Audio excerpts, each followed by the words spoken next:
akan dapat mengembangkan kompetensi literasi, yaitu menulis esai pendek untuk menggambarkan pengamatan dan pengalaman lebih terstruktur. Adik-adik, hari ini kita akan belajar tentang salah satu energi yang dapat diubah menjadi energi lainnya, yaitu energi listrik. Seperti apa dan bagaimana energi listrik diubah menjadi energi yang bermanfaat bagi manusia? Yuk kita belajar bersama. Halo adik-adik, apakah kalian suka menonton televisi? Jika kalian suka menonton televisi, apakah kalian pikir bagaimana televisi teh bisa nyala dan menghasilkan bunyi? Televisi bisa menyala berkat adanya listrik kan ya, Ma?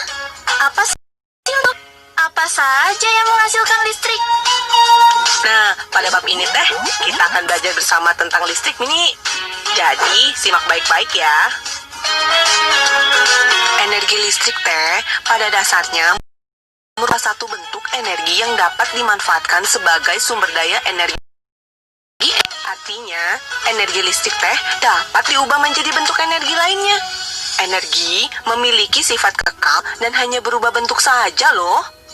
Aku pernah belajar di sekolah nih. Jika benda plastik digosok-gosok pada benda lain, maka benda plastik tersebut menjadi permuatan listrik. Jadi bisa menarik potongan-potongan kertas atau benda-benda kecil lainnya. Tapi cuman sebentar sih. Abis itu benda plastiknya udah nggak bermuatan listrik lagi. Benar, Mini. Itu karena muatan listrik pada benda plastik teh cuma sedikit. Tetapi ada nih benda yang dapat menimbulkan arus listrik, disebut sumber listrik. Contoh sumber energi listrik antara lain aki, generator, dan dinamo sepeda. Baterai dan dinamo tergolong sumber energi yang kecil karena keduanya hanya mampu menyalakan lampu senter dan lampu sepeda. Kalau aki teh tergolong sumber energi yang cukup besar loh. Contohnya bisa untuk menyalakan mobil. Nah, untuk menyalakan lampu di jalan atau lampu untuk seluruh rumah teh dibutuhkan generator. Wow. Semua sumber listrik itu, aku paling sering lihat baterai deh. Itu teh karena baterai merupakan sumber energi listrik yang paling mudah diperoleh. Karena kamu dapat membelinya di toko, Mini. Jika pada bungkus baterai tertulis 1.5 V, artinya baterai tersebut teh mempunyai tegangan listrik 1,5 volt. Baterai teh berisi zat-zat kimia yang menyimpan energi kimia. Energi ini dapat berubah menjadi energi listrik apabila kutub positif dan kutub negatif pada. Biasanya nih, Mini, bagian luar baterai tuh dibungkus dengan bahan logam. Tetapi ada juga loh yang dibuat dari karton tebal. Jika bungkus luar baterai dibuka, kamu akan menemukan lapisan seng yang berfungsi sebagai kutub negatif. Jika lapisan seng ini dibuka, kamu akan menemukan zat-zat kimia. Di bagian tengah baterai, kita akan mendapatkan batang arang yang keras.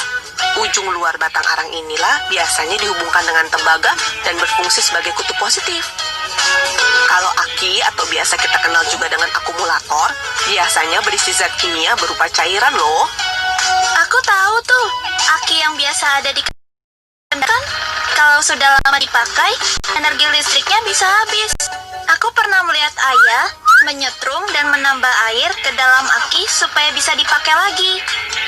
Gimana dengan dinamo sepeda, Mah? Dinamo sepeda teh terdiri atas magnet berbentuk tabung dan sebuah kumparan. Yang dimaksud dengan Mini, kawat yang digulung secara teratur. Kumparan itu dipasang di sekitar tabung yang berputar. Dinamo ini biasanya dipasang dekat roda depan sepeda kamu itu. Pada saat sepeda kamu kayu, kepala dinamo yang berhubung langsung dengan magnet akan berputar karena bergesekan dengan roda. Magnet yang berputar menimbulkan arus pada kumparan. Arus listrik tersebut digunakan untuk menyalakan lampu sepeda. Nah, Mini, nanti teh di video selanjutnya Mama jelasin ke kamu tentang rangkaian listrik ya. Nah, kini waktunya menjawab pertanyaan. Siap-siap mencatat ya. Pertanyaannya adalah, jelaskan bagaimana baterai bisa menghasilkan listrik. Dicatat ya. Jelaskan bagaimana baterai bisa menghasilkan listrik. Jawablah pertanyaan tadi sebagai tugas dan kerjakan dengan bimbingan orang tua atau gurumu ya.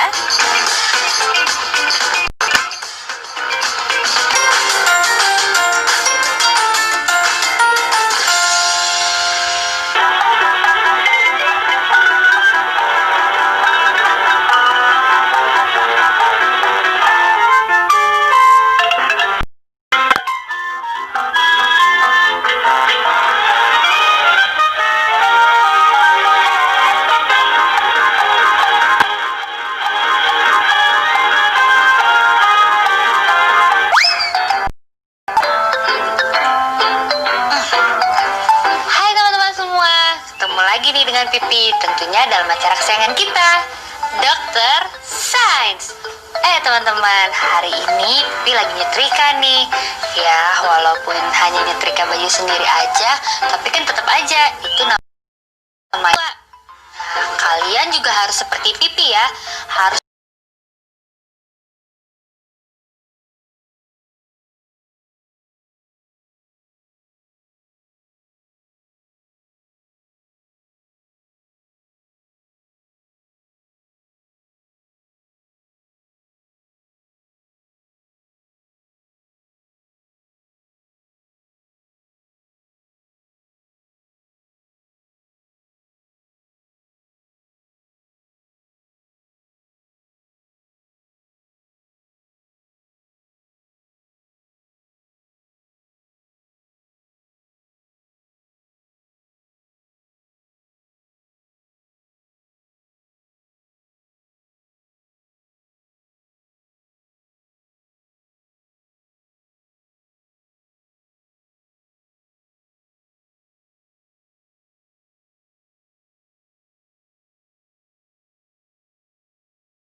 Dokter Sains. Pipi. Dok, tadi Pipi kan nyetrika baju, terus tiba-tiba tangan Pipi kesetrum. Kenapa ya, Dok? Mungkin kabel setrika kamu terkelupas sehingga kamu kesetrum. Oh, memang kabel setrikaan itu terbuat dari bahan apa? Kabel itu biasanya terbuat dari logam aluminium atau sering dipakai juga tembaga. Oh, lalu kalau pembungkusnya terbuat dari bahan Nah, kalau pembungkusnya terbuat dari bahan karet untuk mencegah supaya listrik keluar. Oh, jadi karet itu tidak bisa mengalirkan setrum ya, Dok? Betul. Nah, begini Pi, sifat bahan itu ada dua, yaitu sebagai konduktor dan yang kedua sebagai isolator terhadap aliran listrik. Konduktor dan isolator. Apa itu, Dok? Nah, konduktor itu adalah bahan-bahan yang bisa menghantarkan listrik. Nah, kalau isolator? Sebaliknya, kalau isolator adalah bahan-bahan yang tidak bisa menghantarkan listrik. Lalu bagaimana kita bisa membedakan, Dok? Bagaimana kalau kita membuat percobaan? Wah, mau Dok. Kalau begitu, alat dan bahan yang kita butuhkan apa saja? Kamu harus mencatatnya, Hah? Kenapa dicatat? karena bahannya banyak sekali, Pi. Oh, ya sudah. Nah, ya, kamu catat bahan-bahannya. Ya. Yang pertama, 2 buah baterai besar. Udah? Yang kedua, kabel listrik. Yang ketiga, bohlam bertegangan kecil. Karpet. Kain. Kayu. Sosis. Tembaga. Cermin. Air. Ting. Dan selotip. Ayo, Dok. Pipi ajak Bita ya, Dok ya? Boleh. Soalnya tadi Bita jadi foto mama yang suruh pulang. Ya sudah, kita ketemu di lab ya. Iya, iya. Nah, selanjutnya kita akan melakukan percobaan. Pipi, kita, dan adik-adik di rumah perhatikan ya. Yang pertama, dokter akan menggunakan kayu. Ya, sekarang Pipi bantu dokter. Ya, perhatikan. Ini bisa menyala. Iya. Ya, sekarang kayu. Kayak ini, Dok. Ya, Taruh sini. ternyata benar Pi. Kayu itu adalah bahan isolator atau bahan yang tidak bisa mengalirkan listrik. Sekarang coba bahan yang lain. Bagaimana dengan sosis, Dok? Nah, sosis juga tidak bisa menghantarkan listrik. Kamu pilih. Ini karet. Karet boleh. Nah, tuh, karet juga isolator. Ya.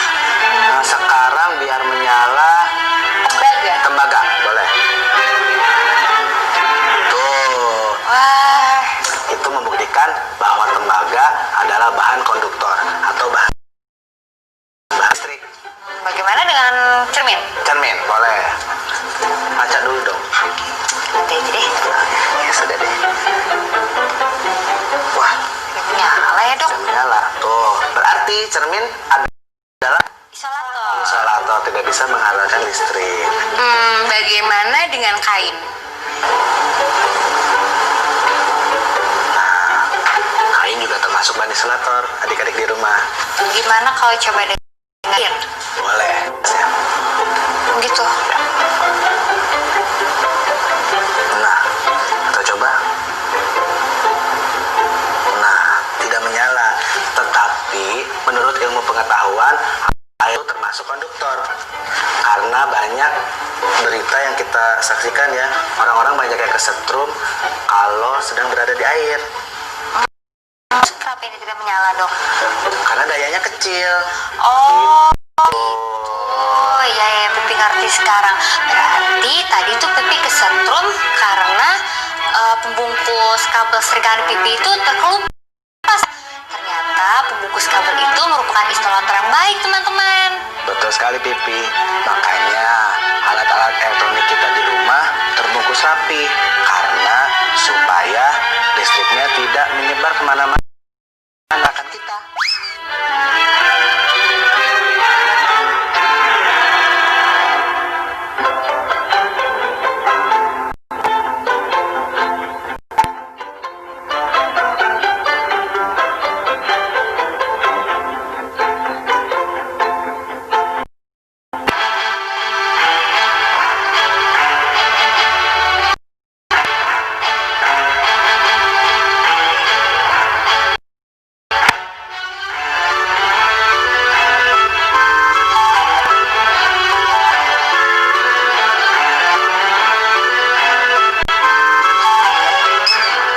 Hai teman-teman, kembali lagi nih tentunya dengan Pipi dan Dokter Sains. Dokter Sains, sekarang dokter akan menunjukkan apa nih? Sekarang dokter akan coba membuktikan bahwa sebuah baterai bisa digantikan dengan sebuah jeruk. Dokter ingin menggantikan baterai dengan jeruk. Betul sekali, Pipi. Kita akan coba menggunakan jeruk limau. Kita akan gunakan nanti. Kalau gitu, alat dan bahannya selain jeruk limau apa lagi dok? Bahan yang lainnya. Yang pertama ada paku payung kuningan. Kedua ada klip. Yang ketiga ada jeruk limau besar. Yang keempat ada lampu bohlam. Yang kelima ada kabel listrik. Depan kamu sudah ada semua bahan-bahannya.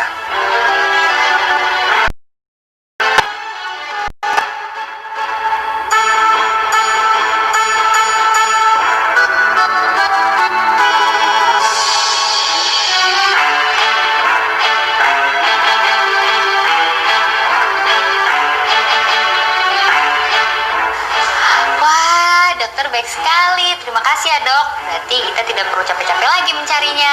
Nah, sekarang cara membuatnya gimana? Untuk membuat baterai dari jeruk limau, caranya mudah sekali, Pipi.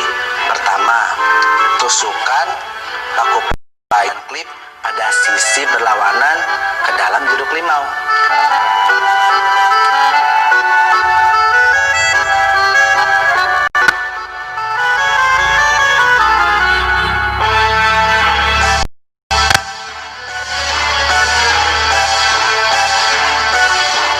Yang kedua, hubungkan lampu dan dua buah kabel sehingga menjadi rangkaian listrik.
fungsinya dari elektronik dan elektroda. Wah, teman-teman, berarti kalau Pipi menggunakan jeruk yang banyak, Pipi bisa membuat lampu hias dong, Dok. Bisa saja, tapi harus ada listriknya karena jeruk limau hanya sebagai pengantar saja.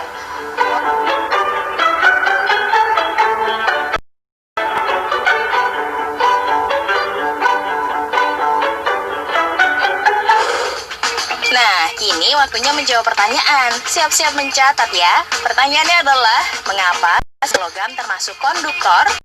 Jelaskan dan tuliskan 5 contoh benda yang termasuk konduktor. Dicatat ya, mengapa sebuah logam termasuk konduktor? Coba jelaskan dan tuliskan 5 contoh benda yang termasuk konduktor. Jawablah pertanyaan tadi sebagai tugas dan kerjakan dengan bimbingan orang tua atau gurumu ya.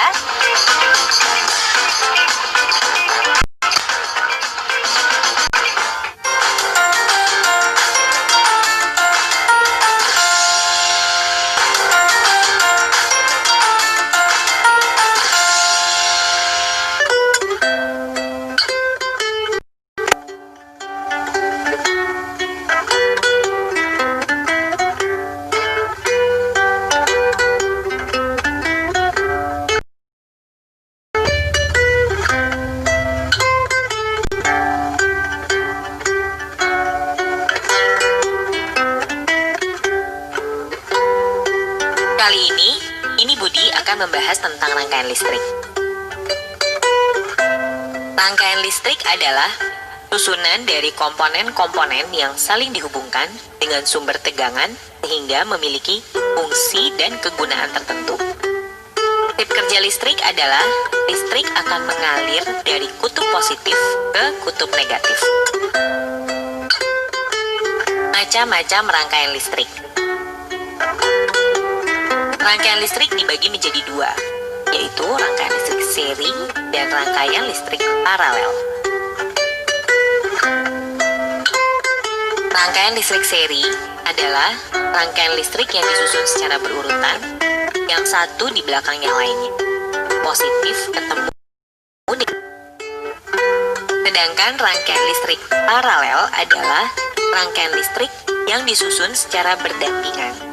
Kutub positif bertemu dengan kutub positif. Rangkaian listrik seri. Di bawah ini dapat kita lihat bentuknya dan apa yang akan terjadi bila dialiri arus listrik. Perhatikan baik-baik ya. Rangkaian lampu yang dilewati arus listrik mengalami perbedaan tingkat terang. Lampu yang dilewati pertama kali oleh arus listrik memiliki lampu yang lebih terang dibandingkan lampu kedua dan ketiga. Begitu pula lampu kedua, lebih terang ketiga. Hal tersebut dikarenakan tegangan yang dilewatkan menjadi terang di lampu kedua dan ketiga, sedangkan arus yang dilewatkan tetap sama, pertama, kedua, dan ketiga. Rangkaian listrik paralel. Rangkaian listrik ini, diingat ya, rangkaiannya berdampingan. Dan arus yang melalui alat yang satu tidak melalui yang lain. Menurut kamu, kenapa lampu yang dialiri oleh ada? Hal ini dikarenakan tegangan yang dibagi sama rata di kedua lampu. Berbeda dengan rangkaian seri, tegangannya menjadi berkurang. Rangkaian campuran. Nah, rangkaian campuran adalah gabungan keduanya. Ada rangkaian paralel dalam satu rangkaian ini. Untuk menghidupkan sebuah arus listrik, listrik harus bisa bergerak dari kutub positif ke kutub negatif. Lalu bagaimana dengan rangkaian yang terbuka atau terputus? Sudah jelas ya, arus listrik tidak akan terjadi. Seperti yang kita ketahui, kita memiliki alat pengontrol arus listrik.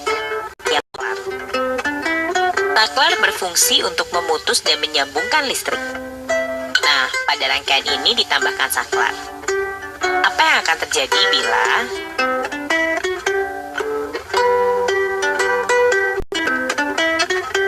rangkaian listrik sangat berguna di kehidupan sehari-hari kita? Rangkaian listrik seri dapat kita lihat pada senter. Sedangkan paralel adalah cara PLN atau perusahaan listrik negara membagi listriknya hingga sampai ke rumah-rumah.